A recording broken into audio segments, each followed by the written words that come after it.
Hadith 226. The author says, باب التشهد في الصلاة. حديث عبد الله بن مسعود رضي الله عنه قال كنا إذا صلينا مع النبي صلى الله عليه وسلم قلنا السلام على الله قبل عباده. هكذا السلام على جبريل، السلام على ميكائيل، السلام على فلان. فلما انصرف النبي صلى الله عليه وسلم أقبل علينا بوجهه فقال إن الله هو السلام، فإذا جلس أحدكم في الصلاة فليقل التحيات لله والصلوات والطيبات السلام عليك أيها النبي ورحمة الله وبركاته، السلام علينا وعلى عباد الله الصالحين، فإنه إذا قال ذلك أصاب كل عبد صالح في السماء والأرض. أشهد أن لا إله إلا الله وأشهد أن محمدا عبده ورسوله، ثم يتخير بعد من الكلام ما شاء. It says here, chapter 16, Tashahhud in Salah. Tashahhud in Salah, i.e., that is from the Sunnah to perform this act in the prayer, at-Tashahhud.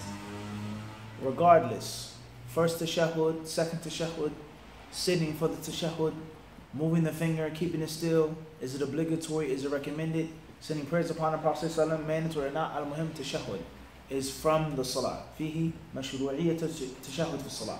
Is that the Tashahhud is legislated in the deen, it's legitimate, it's from the deen, and it's something that should be done. Regardless of the tafasil, of the details of the Tashahhud. What is to be said? Assalamu alayka ayyuhan nabi, assalamu alayka, assalamu ala nabi, al-muhim Tashahhud. It's from the Salah. That's what's meant by the chapter heading, Mashru'iyyat Tashahhud fi Salah. Is that the Tashahhud is legitimate, and it's from the Salah. We'll get into the details after we explain and extract the Hadith. Hadith 226, Abdullah ibn Mas'ud radiallahu anhu narrates, whenever we offered Salah, and we have the translation as well, prayer, with the Prophet ﷺ, we used to say, As-salam be on Allah from his worship, from his worshippers.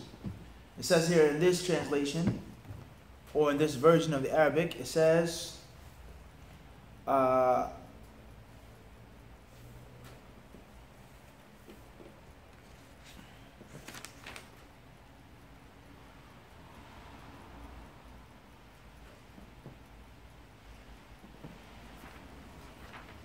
it says, Qabla ibadihi. That's what it says in Arabic. Qabla ibadihi. Here in this print. And then in the translation it says, As-salam be on Allah from his worshippers. As if it's supposed to be Qibla ibadihi. And Qabla ibadihi would be before his worshippers. So it seems as if it's an error and a typo here in this version of the Arabic. Allah knows best. It says here, narrated Abdullah ibn Mas'ud radiallahu anhu, whenever we offer salah prayer with the Prophet ﷺ, we used to say, As-salam be on Allah from his worshippers. As-salam be on Gabriel. As-salam be on Michael. As-salam be on so-and-so.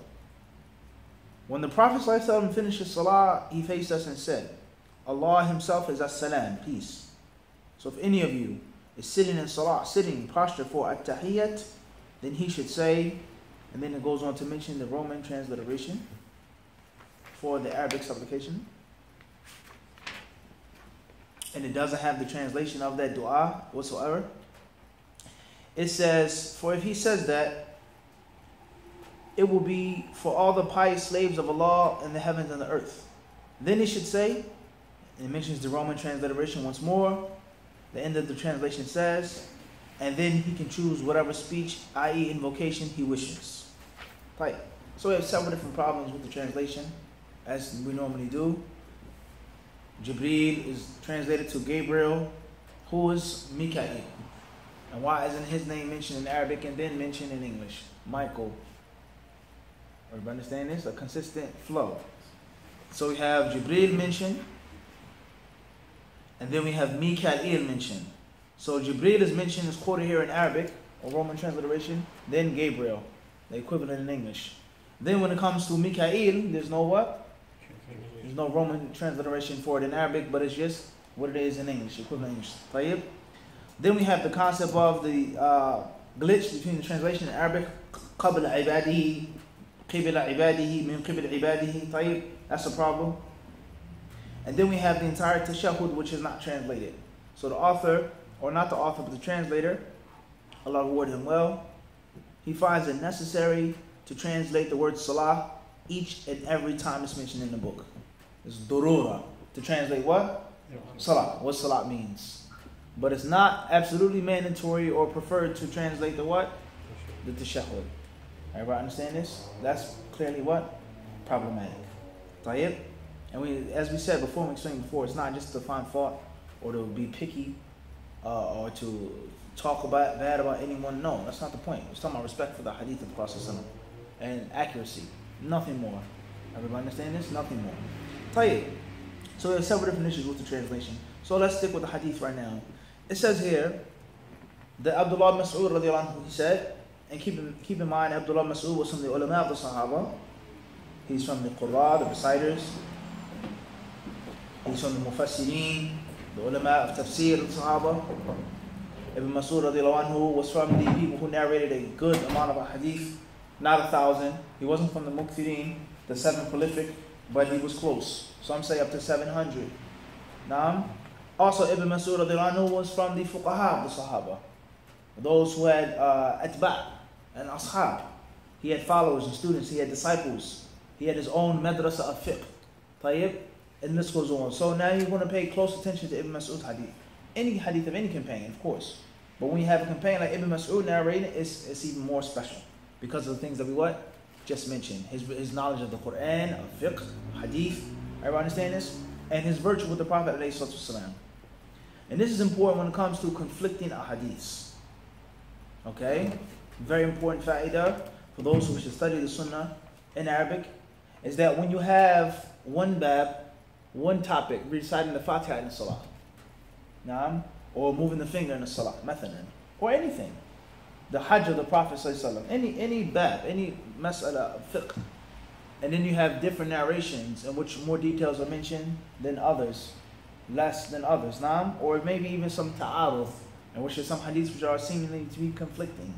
You're going to give a good amount of attention and special detail to the narration of somebody like Ibn Mas'ud, who was there for a good amount of years, who had fiqh, who had fahm, who had people who narrate from him in abundance. Everybody understand this? Everybody clear on this? Very, very, very important dhabit for fiqh sunnah. Khair, inshallah. Moving forward. Ibn Mas'ud says, كُنَّا إِذَا صَلَّيْنَا مَعَ النَّبِي صلى الله عليه وسلم قُلْنَا.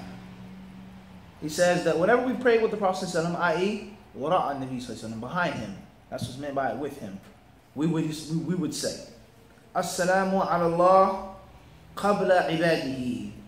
It says here, As-salamu ala Allah. Salam. Greetings, salutations, peace, safety upon Allah, to Allah, for Allah, from his slaves. This is what they used to say until the Prophet ﷺ forbade them from making this statement and corrected this incorrect practice of saying salam to Allah.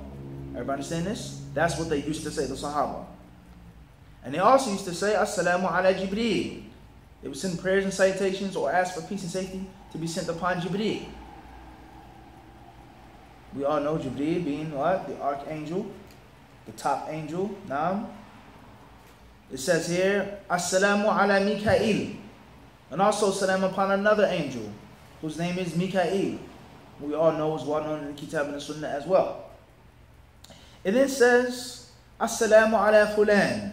And salam to so and so and so and so. They used to say this in the prayer to other righteous Muslims, whether it's a prophet, sahabi, etc. Fulan. It then says, فَلَمَّا انصَرَفَ النَّبِيُّ صَلَّى اللَّهُ عَلَيْهِ وَسَلَّمَ أَقْبَلَ عَيْنَيْنَا بِوَجْهِهِ. And when the Prophet ﷺ finished the prayer, he turned around to us and he faced us. He looked at us directly. He looked at us. He turned to us. And he said, إِنَّ اللَّهَ هُوَ السَّلَامُ. That Allah Azza wa Jal, He is as-salam.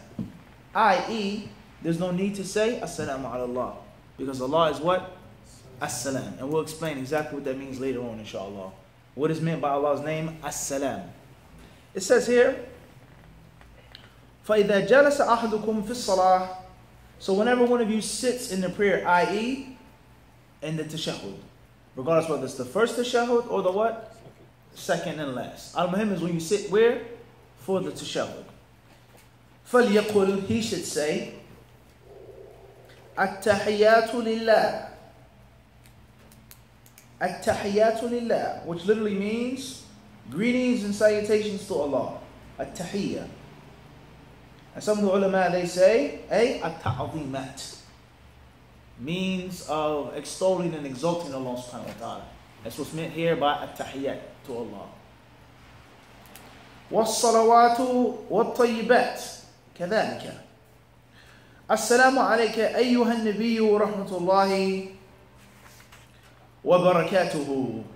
And giving prayers and salutations to the Prophet alayhi sallam. And what's meant by assalamu upon the Prophet sallam wa barakatuhu? The Prophet sallam was with the Sahaba when they used to say this. The Prophet sallam commanded them to say this. The Prophet sallam has left this world and we still say this in our prayers. What does that mean? How does that work? We'll get there, inshallah ta'ala. Assalamu alayna wa ala ibadillahi salihin. May salam be upon us and all of Allah Azza wa Jall's righteous servants. All of Allah's righteous servants. فَإِنَّهُ إِذَا قَالَ ذَلِكَ أَصَابَ كُلَّ عَبْدٍ صَالِحٍ فِي السَّمَاءِ وَالْأَرْضِ. When one of you says this, it will reach, it will go towards every righteous servant of Allah in heaven and earth. I.e., angel, jinni, Bani Adam, human being, etc. Anyone who's a righteous servant of Allah subhanahu wa ta'ala. And even other things besides that. Allahu alam.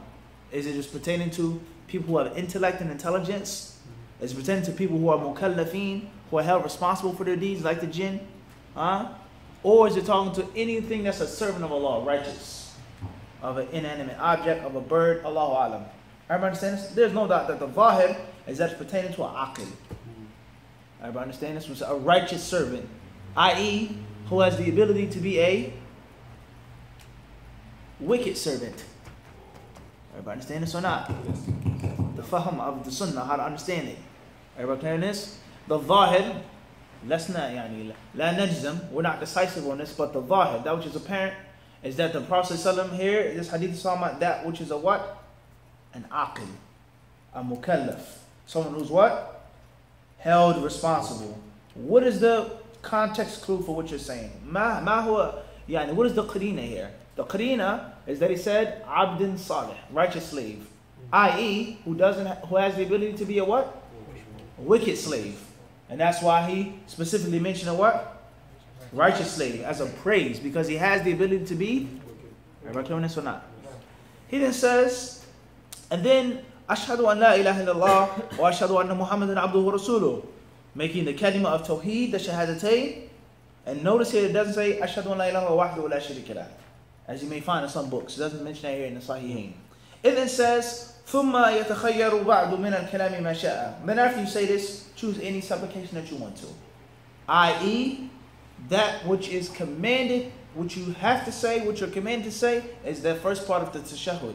And everything other than that, based off of this one hadith, will be what? Recommended. Allahumma inni a'udhu bika. La la la la la. What will you seek refuge in? Adhab al-qabr. Allahumma inni ala dhikrika wa shukrika. Anything other than that, based off of this hadith, will be what? And nothing that the Prophet commanded the people to what? To say. So a person, he may make his salah, he may learn his salah, and he may that it's obligatory to say what? Seek refuge in Allah from the what? From the four things. Everybody clear on this or not? Right. So that's a run through to the hadith. Now let's break the hadith down. The main highlighting point from the hadith is the command to make the tashahhud. Wa alaykum assalam. So that's the what? The command to do what? Make the tashahhud. The command to do what? Make the tashahhud. So someone can say that the tashahhud in the salah is now what?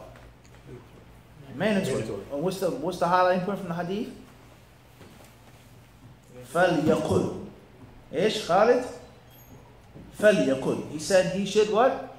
Say. هذا فعل إيش؟ أمر. هذا طلب. والأصل في الأمر هو إيش؟ الوجوب.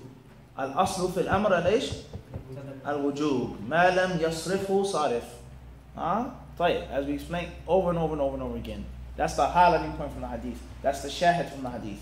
Is the wujub of tashahhud. فَلْيَقُلْ. That's of the what? Wujub is a tashahhud. Everybody clear on this? Right. The next highlighting point from the hadith is fihi sifat at-tashahhud. Is what you are to do, what are you to say. Now, what has to be said in the what?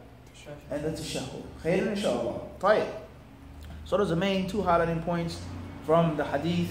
And perhaps a third would be is that the other supplications that you make when you're sitting down in jalsa before the taslim are not what? Mandatory. Obligatory. Because the Prophet only commanded the people to say what? Tahiyatu lillah, salawat, tayyibat, everything. Is that those things are all recommended. Even though the Prophet he said, إِذَا قَعَدَ أَحْدُكُمْ فِي التَّشَهُّدِ الْأَخِيرِ فَلْيَسْتَعِذْ بِاللَّهِ مِنْ أَرْبَعٍ. When you sit in the last tashahhud, then he should seek refuge in Allah from what? 4 things. And he mentioned those what? And other things as well. That's a different hadith mas'ala ukhra. Tayyib. So those are 3 highlighting points from the hadith. Now let's break the hadith down piece by piece. This hadith teaches us a very important etiquette of enjoying the good and forbidding the evil. A very important etiquette of tarbiyah. A very important etiquette of raising children. A very important etiquette of talking to your wife, talking to your husband, talking to your co-workers, talking to someone that you disagree with, talking to the general masses of the Muslims. And that is when you forbid them from something, you forbid your child from something, or you tell don't listen to somebody, then you should do what? Replace it. You should have a good replacement, a substitution. Everybody understand this? Everybody clear on this or not? Don't do that. So now I'm just going to not do anything now. But now fill your time with what? Something else which is beneficial and wholesome. Don't eat that. Instead what? Eat this. Everybody clear on this? This person, this speaker is no good. Don't listen to him. If it's proven from Kitab and Sunnah Ijma', that but make sure you have what? Someone's going to teach the people and educate the people, and it's going to do what that person was what? Was doing. And it's a consistent theme in the Prophet Amr bil Ma'ruf and Nahy anil Munkar. When he told the Sahaba not to do something, in most cases, he did what? Replace it with something much better. Don't swear by your fathers. However, swear by Allah. Everybody understand this? Why I get that? Rather, we look at the history of Muslims. This is one of the reasons behind coffee being so popular. Why coffee was so popular. Everybody understand this? Which is one of the, probably, if I remember correctly, is the 3rd most consumed drink or beverage in the world today. After tea and after water. Everybody understand this? Not soda, not juice, not wine, not beer, but what? Coffee. Coffee is extremely popular. You can't go into an airport unless there's some type of what? Coffee. There's no walking down the street, there's no tourist area or section, except that there's some type of what? Coffee. From wherever you go. Coffee is extremely popular.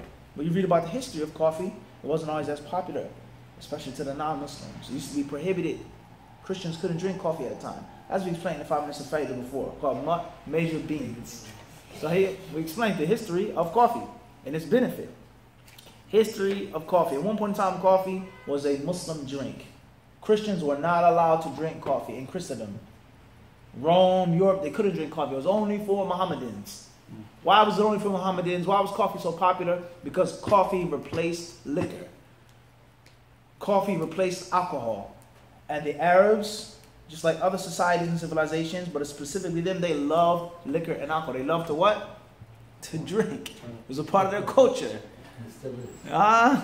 Tell you. We're talking about the righteous Arabs, inshallah. Inshallah. Tell you. Everybody understand this or not? So the Prophet clearly told them not to drink what? Liquor. Don't drink alcohol. So, tell you, there's nothing of a specific drink that we can find in the authentic sunnah the Prophet replaced it with that was similar to it. Everybody understand? That's the concept of water, the concept of Nabi. That's a long discussion. Al-Muhim, years went by, and when the coffee bean was discovered and its magical powers were discovered in Ethiopia, and then from Ethiopia to Somalia to Turkey. Everybody understand this? And that's when it became, boom, exploded, and its popularity soared. Everybody understand this? And the name of coffee in Arabic, qahwa, is derived from Turkish, which is derived from an ancient term of alcohol. Everybody understand this? So the people, they had a name for it. What? Whatever you want to call it. This is not a new thing. It's not a new concept. Everybody understand it? Also using the word that such and such. That's well known in Arabic as well. Tayyib, everybody understand this? It's well known they had a name for alcohol because it was a social staple. To sit down, to talk and do what? Drink, get drunk, have fun. Everybody understand this? You look now with what? Coffee. People love to go to Starbucks, sit in Starbucks, the Wi-Fi. You're just sitting there, about one cup of coffee, you're sitting there for how many hours, toilet? As long as you want, no one can bother you. It's a social norm. And there are other places where people get coffee as well. Everybody understand this? You go to some places, over some brothers' houses, they'll have the wives make the beans fresh.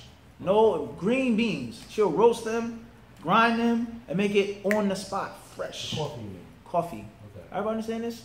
And the list goes on. So the point is that it was one of the reasons why it's so popular is because it replaced something else that was what?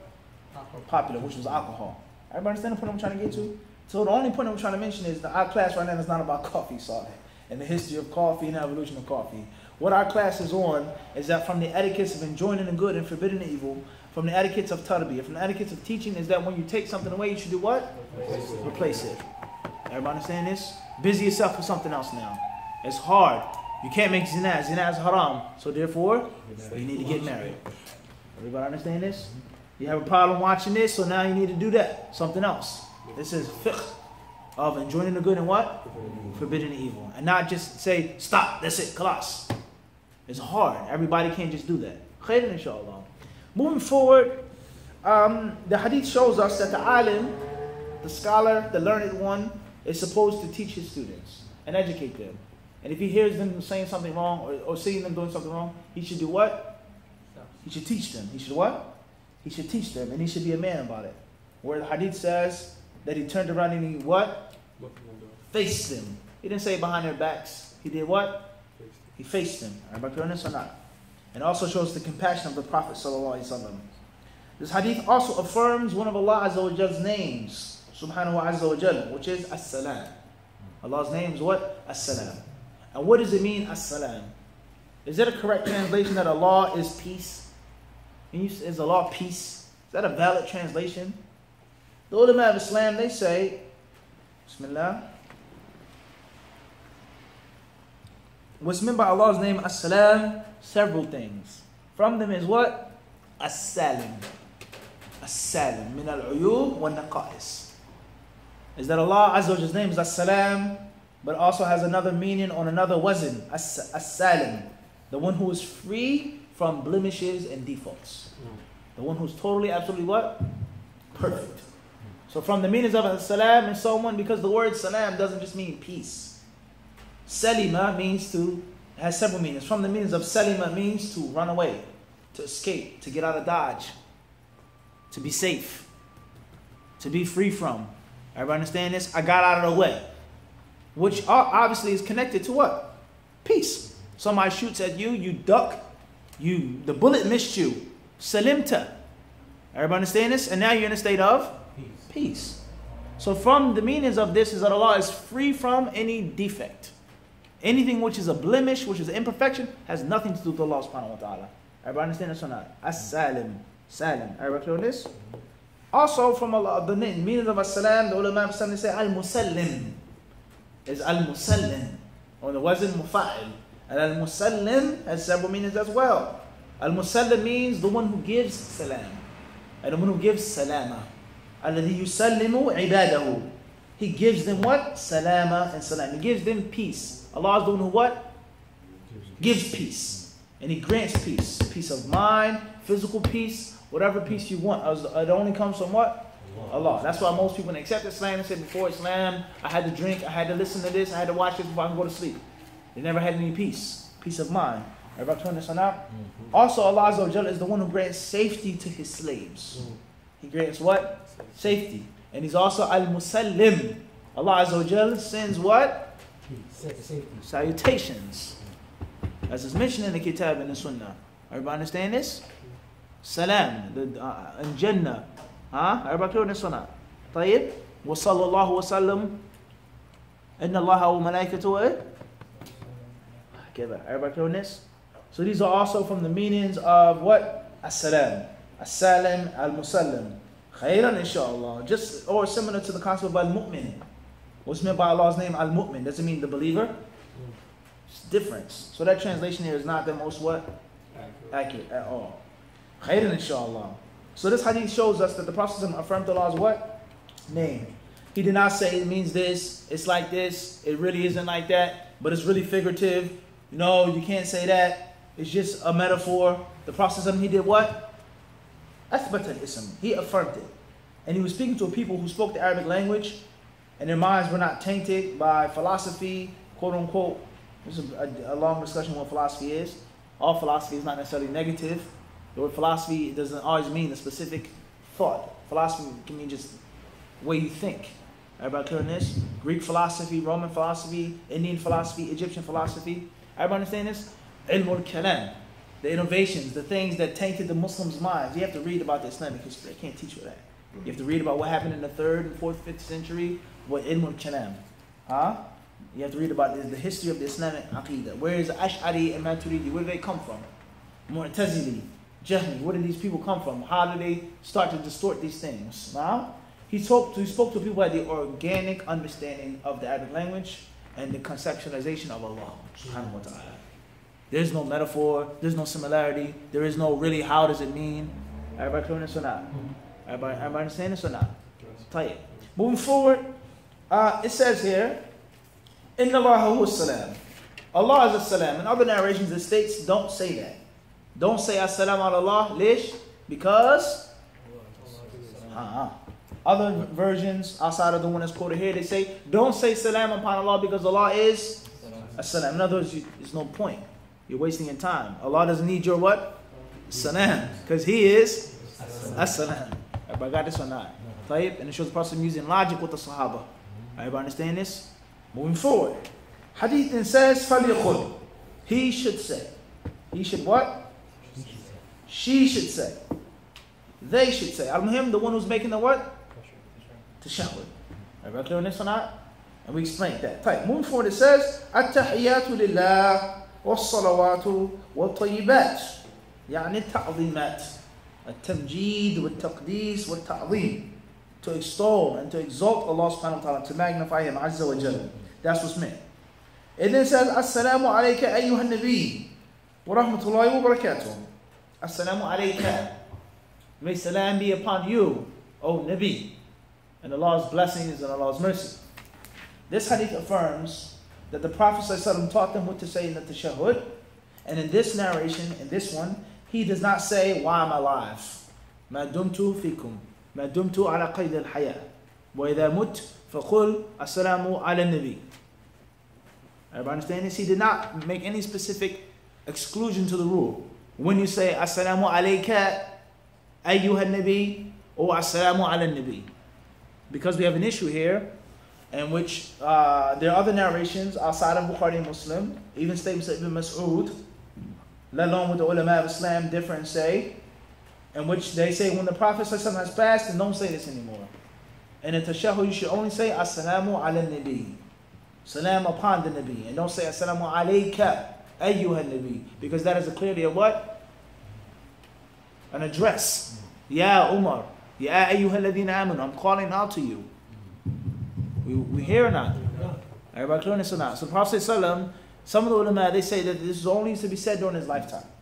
But that doesn't seem to be the strong view at all. For several reasons. First and foremost is, the Prophet ﷺ, lam yufassal. He didn't make any what? Detail. Bal atlaq. He said it just like that. And the Prophet ﷺ knew that he was going to what? He was a human being. إِنَّكَ مَيِّتٌ وَإِنَّهُمْ Everybody clear this or not? Tayyib. Secondly is the Sahaba, they used to say this dua when they wanted to come to the Prophet ﷺ after he told them. Did not Sahaba travel for jihad, for hajj, for umrah, to collect zakat? So at times they would say this and they wouldn't be in his direct what? Company. And we know that you're not supposed to call out to someone unless he is hayyun, qadirun, yasma, hadir. When it's permissible to call upon someone other than Allah. If the person is alive, if the person can hear, if the person has the ability for what you're asking him for, if the person is what? Present. Give me your hoodie. Give me your jacket. I'm asking you for something. I'm calling out to you something. Help me, Umar. Somebody's jumping me on the corner. Help me. It's permissible because you're what? Alive, there. You have the ability to do what? Help you. And you can hear. Now you're in West Africa. I'm asking you for help. That's what? Whole different problem now. Or you're dead. That's a what? Everybody understand this? Or you don't have the ability for what I'm asking you for.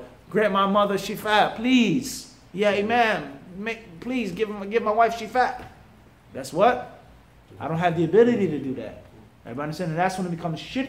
And that's when it's just what? Permissible. Everybody understand this or not? So that's the ishkal with the hadith. Is that they say, is that calling out to the Prophet ﷺ. And that was only for when he was what? Alive. Another reason why that's not necessarily the strongest view is that the tashahhud of other Ibn Mas'ud, such as Umar ibn al-Khattab radiallahu ta'ala anhu, that is mentioned, he was on the minbar and he spoke to all of the Sahaba. Everybody understand this? And he didn't change the wording of the tashahhud.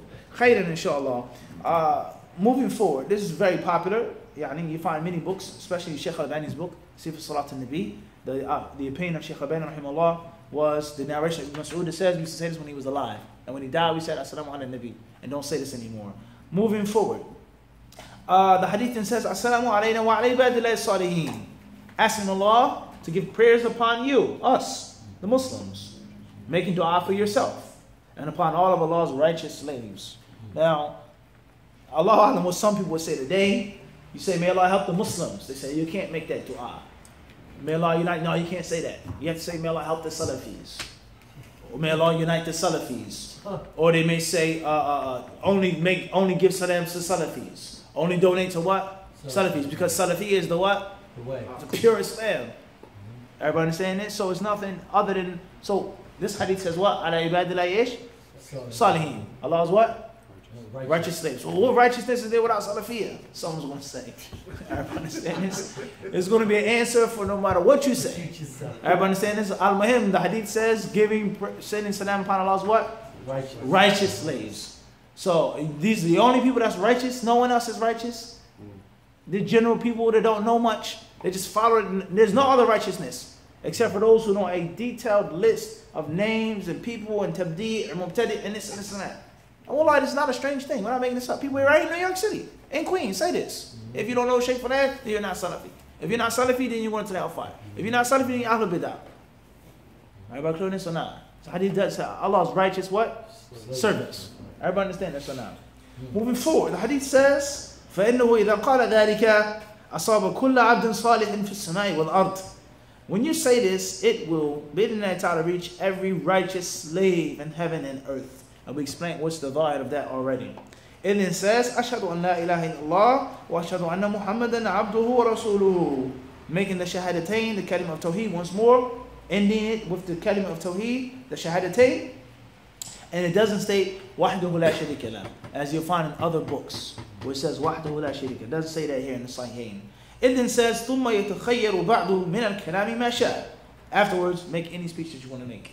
You want to ask Allah for good health. You want to ask Allah for guidance. You want to ask Allah for money. You want to ask Allah to get married. You want to ask Allah to help you graduate from school. You want to ask Allah for whatever you want to ask Allah for. And we said, as we said many times before, in the Fard Salah, that dua should only be in the Arabic language. In the Fard Salah, the dua should only be what? In the Arabic language. And we've explained why we say that. Wallahu a'lam. Khairan inshallah.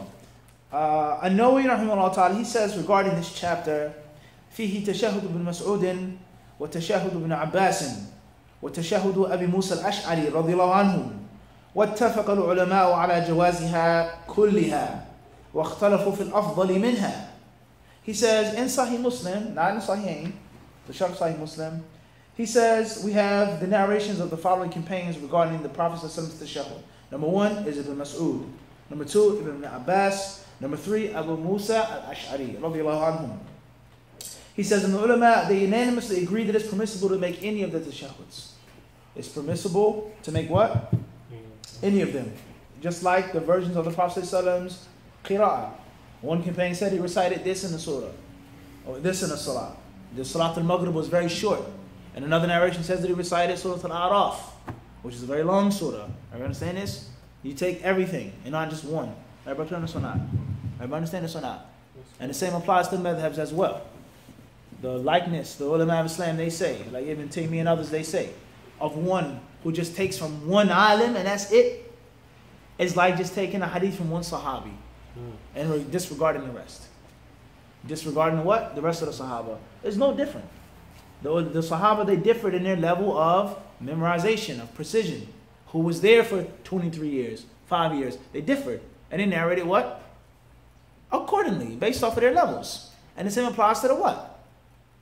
The ulama. They differ in their what? In their levels. And whenever you take the faidah or the benefit, the khair, you what? Take it. Without no fanaticism, just the what?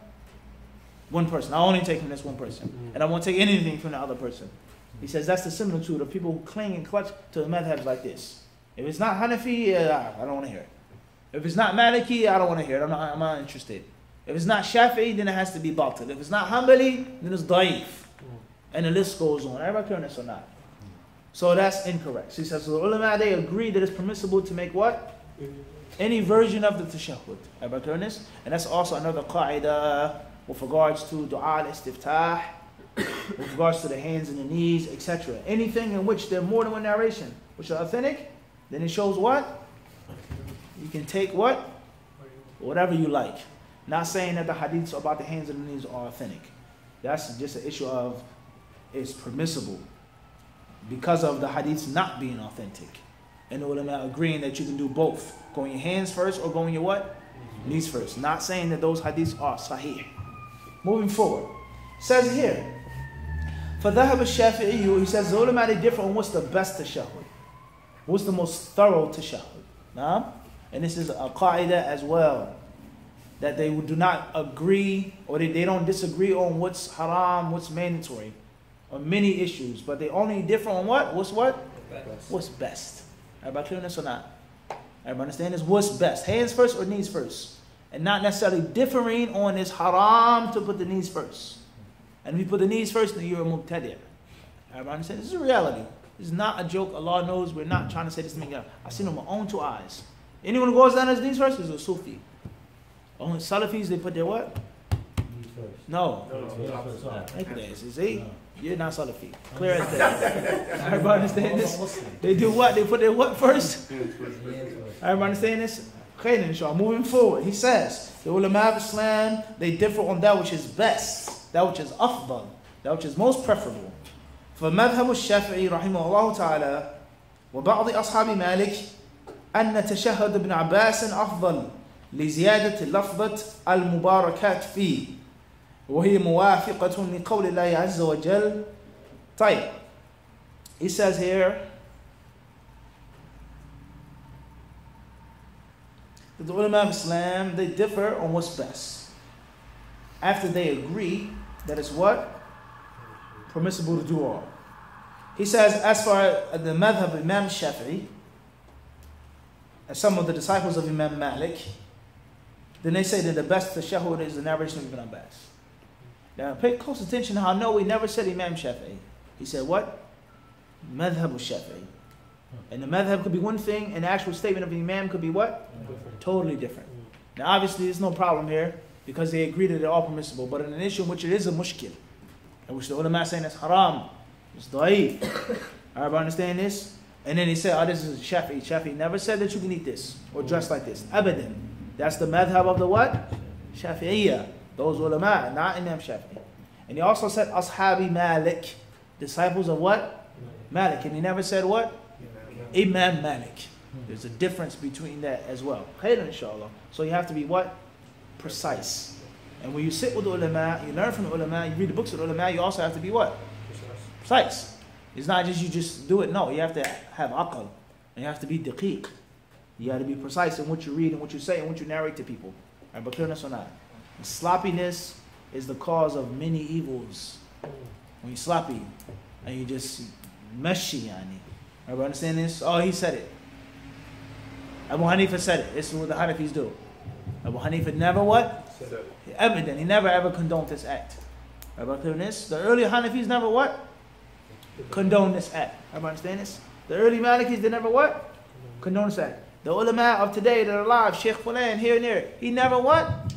Condone this act or this statement. Or he never even said this about this individual that you're propagating And then the other times in which, unfortunately, the Shaykh, Said it. and does condone it, that type of behavior.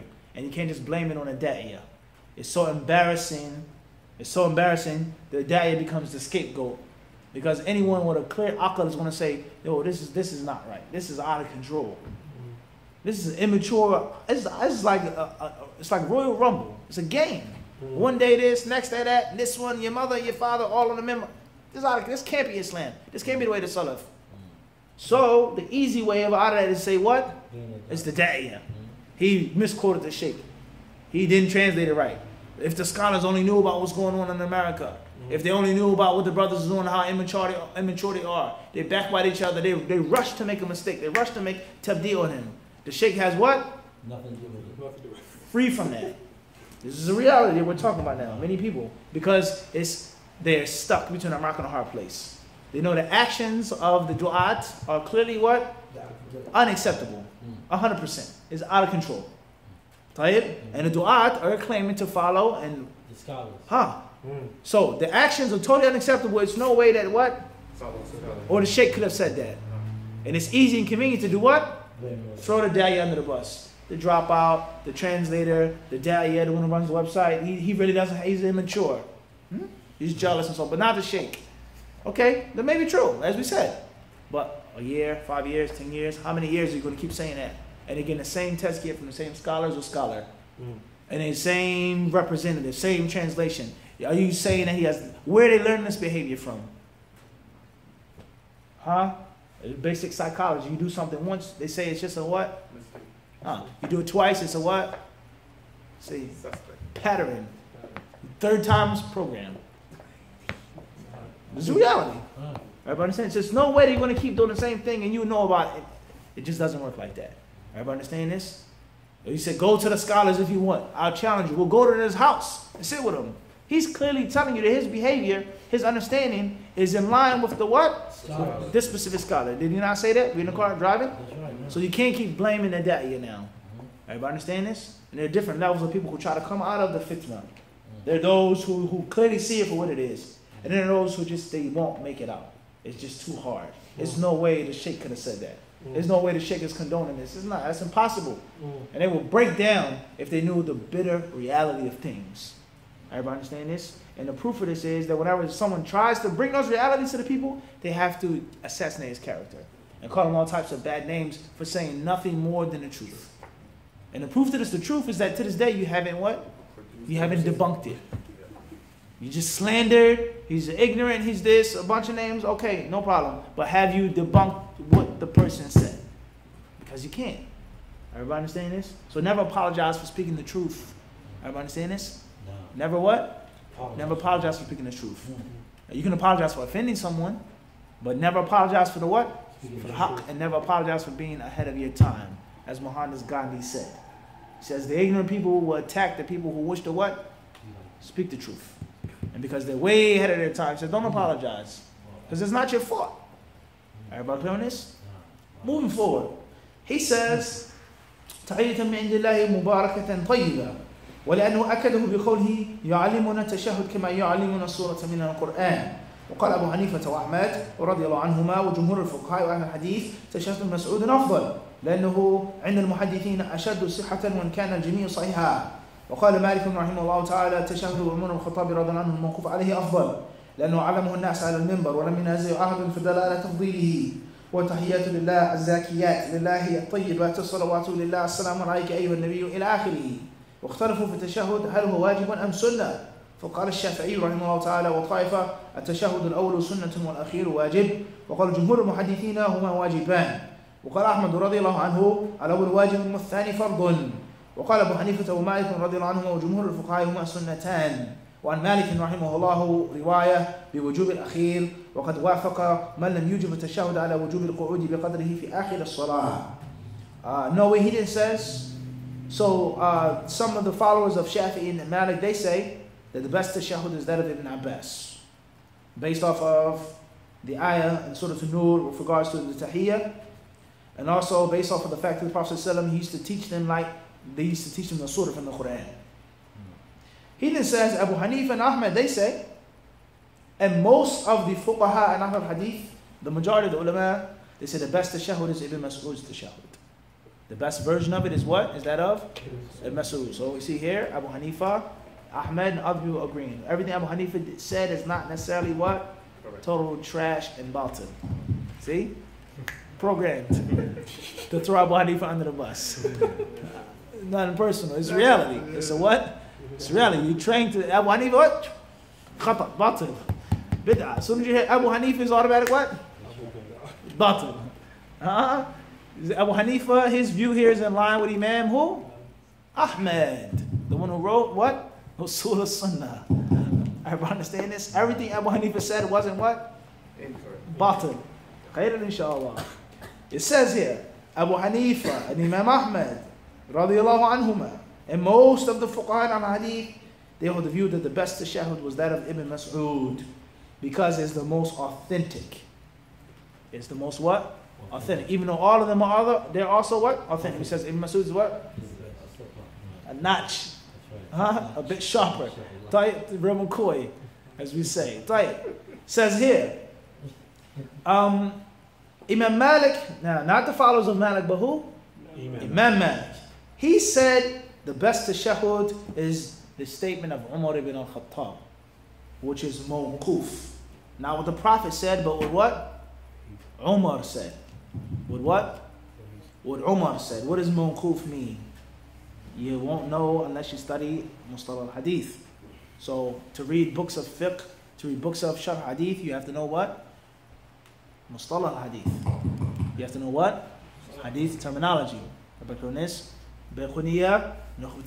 These books will help you study what? Other books. Why do I have to study Hadith terminology? Khalas, the Shaykh al-Albani, he said it's Sahih Da'if. I don't have to study it at all. You can't understand books that don't even pertain to Hadith unless you have a basic background of what? Everybody understand me or not? Yeah. And the same applies to anyone on Hadith. You may be reading Fath Bari, and you have to know basic terminology of usul al-fiqh. He says that the best tashahhud is that of Umar radiallahu anhu, because he talked to people on the minbar and no one differed with him. Tayyib, which states at-tahiyyatu lillah az-zakiyat to the end of the tashahhud. Tayyib. So it goes to show why the ulama differ, what's best, what's more thorough, what's most authentic, but they're not differing on the permissibility of any of them, as we previously said. Khairan inshallah. He then says the next issue of study is the tashahhud obligatory or recommended? Do you have to make the tashahhud in the salat, or is it just what? Recommended. Everybody clear on this? Once more, like raising the hands, like saying Allahu Akbar, many of us may say, I never even what? That it was a what?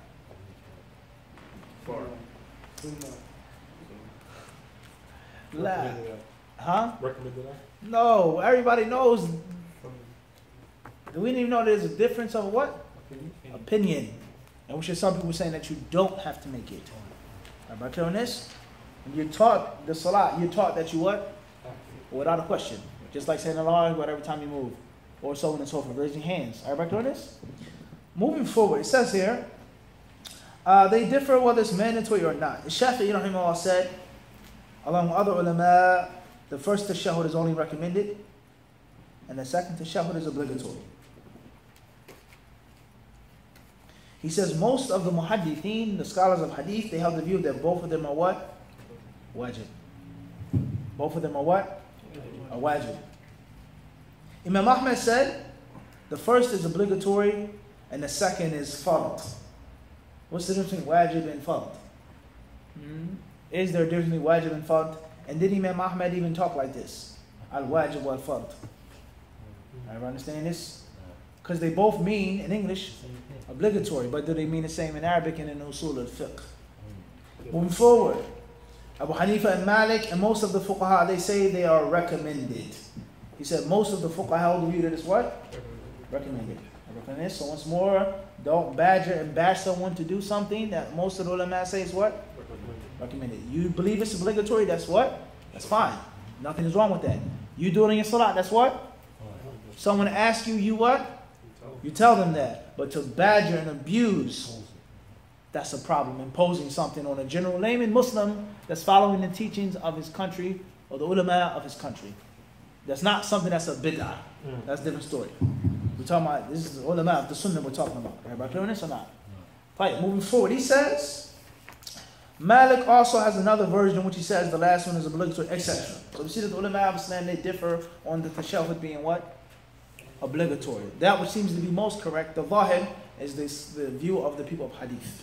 So it's obligatory. For what the Prophet said and what he what? What he did. Haydan inshallah. Then we have other issues of the tashahhud, such as the finger. Do you keep it straight? Do you wiggle it lightly? Do you do it like this? When do you raise the finger? Now, what can you say in the tashahhud? What are the recommended acts to be said after the tashahhud? And the importance of the tashahhud and the bid'ah of things that come after the tashahhud. And the things that people do that are not from the sunnah and they keep doing every salah, such as making dua in congregation. And the imam saying, and then everybody else doing it, raising hands and wiping the face. Some of the ulama of Islam, such as Shaykh bin Uthaymeen, rahimahullah, and others, they say, the proof that these different acts are innovations and they're wrong is that it goes against the wisdom of the salah. And the best time to make the dua is when? In the tashahhud, before you make the taslim. The people, they make a quick fast tashahhud, they salam, and then they do what? Make dua. Then they do it in congregation, then they wipe and rub their faces and their bodies, all problematic. And the best guidance is the guidance of what? Muhammad sallallahu. Is it permissible? Imam Fulan, this Imam, Malik said this, is a narration. Did Muhammad do it? Yes or no? That's all I want to know, Yaqeen. Yeah, Imam. Did Muhammad did it or not? You have an authentic hadith to state that? No, you don't. So it may be permissible to do from time to time, but you do it every single time in your masjid after each salah. Anybody with any common sense is going to say that's what? No, that's a problem. I mean, it's gunning. No doubt. Instinct, trigger finger. Like it may be bid'ah, without a question. But that's something in which you have to be willing to fight and deal with. But right now you're talking to an imam or a brother that's willing to talk with you. So you have to do what? Meet on neutral ground. You have to do what? You do the coin toss where?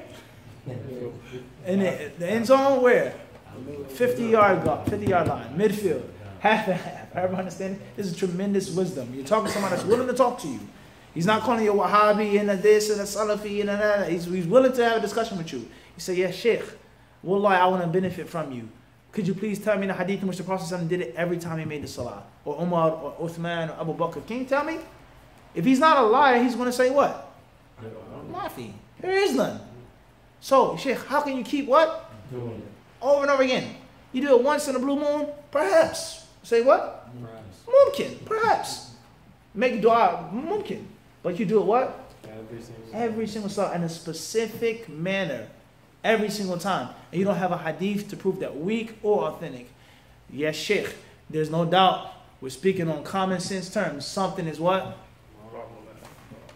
And if it's not problematic, then we can't even discuss because we're not even on the same understanding of what Islam is. To keep making worship, and Muhammad never what? Ever did. Allah never ever sent down. If you don't find that problematic, then Assalamu alaikum. There's no discussion that we can have anymore. Bid'ah, you say that word, and it's what? Red light, flags gonna come on. I knew you were hard, I knew you were extreme. You don't have respect for the ulama, so on and so forth. But you deal with that logic that he has to agree upon, then that's a different what? Everybody understand this or not? You understand it's wisdom? But hikmah. Wisdom. And you have to, when you have wisdom, you have to defeat the person. It's like mental what? Chess. You got to outmatch him and force him to accept common sense. That doesn't make sense. Yeah, shit. To keep doing the same thing every time, you don't have no proof for it. Even if this imam said it's okay and it's a general proof, the hadith says that the angels send bread. Al-mulazama. You sticking to a thing? Every single salah, Fajr, Dhuhr, Asr, Maghrib, Isha, Janazah, Jummah, they don't have nothing to support that. And perhaps the imam will stop and think. It'd be hard for him to accept that first. People that are in charge of the masjid administration, they pay his checks. It's difficult. But at least you may get him to do what? Think critically. You know what? That kind of made sense what he said to me. And he didn't disrespect me. He changed. Wallahu alam. Jazakumullahu khairan.